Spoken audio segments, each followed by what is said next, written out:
Class rooms میں بیٹھے بچوں کی کیا ضروریات ہیں، بچوں کو کیسے سکھایا جائے اور زندگی کی کیا ضروریات ہیں۔ کوئٹہ کے بوائے اسکاؤٹ میں اسکول ایجوکیشن ڈپارٹمنٹ اور ادارہ برائے نصاب بلوچستان کی جانب سے طلبہ و طالبات کے لیے 2 روزہ سیمینار کا انعقاد کیا گیا ہے۔ سیمینار کا موضوع کلاس رومز کے اندر موجود بچوں کے مسائل، اساتذہ کے پڑھانے کا طریقہ کار، زندگی کی ضروریات اور کلاس رومز کی ریالٹی ہے۔ اس میں ہم بچوں سے ان کے مسائل پوچھیں گے۔ پہلے ہم بڑے بیٹھ کر یہ طے کرتے تھے کہ یہ بچے کا مسئلہ ہے اور یہ اس کا حل ہے۔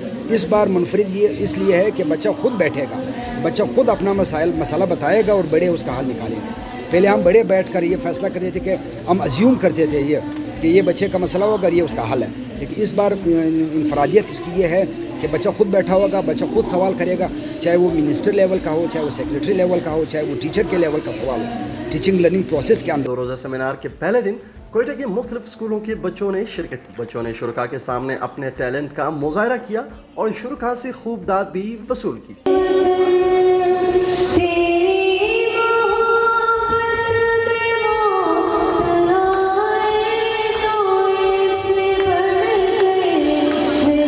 بلوچستان کا تعلیمی نظام، اساتذہ، ٹیکسٹ بک اور نصاب کے اندر موجود مشکلات کے حل کے لیے سیمینار میں مختلف ماہرین کو بھی مدعو کیا گیا، جنہوں نے مفصل انداز میں مختلف عوامل کی طرف توجہ دلائی۔ آپ کی سوشیو اکنامک بیک گراؤنڈ، آپ کی لرننگ سٹائل اور آپ کی جو پرسنالٹی ٹریٹس ہیں ان کے حوالے سے ڈفرینسز جو ہیں وہ دیکھے جاتے ہیں یا ناپے جاتے ہیں۔ میں یہی کہنا چاہوں گی کہ بکس کی غلطیاں اور خاص طور پہ نصاب پہ ذرا غور کر کے بنایا جائے، کمپیٹنٹ لوگوں سے نصاب کو ترتیب دیا جائے۔ بلوچستان میں 65% بچے اسکولوں سے باہر ہیں، جن میں 73% بچے اور 83% بچیاں شامل ہیں۔ ماہرین کے مطابق تعلیمی نظام کو بہتر کرنے اور بچوں کو اسکول کی جانب لانے کے لیے تعلیمی نظام میں موجود خرابیوں کو دور کرنے کی اشد ضرورت ہے۔ خالد خان، ڈیلی قدرت، کوئٹہ۔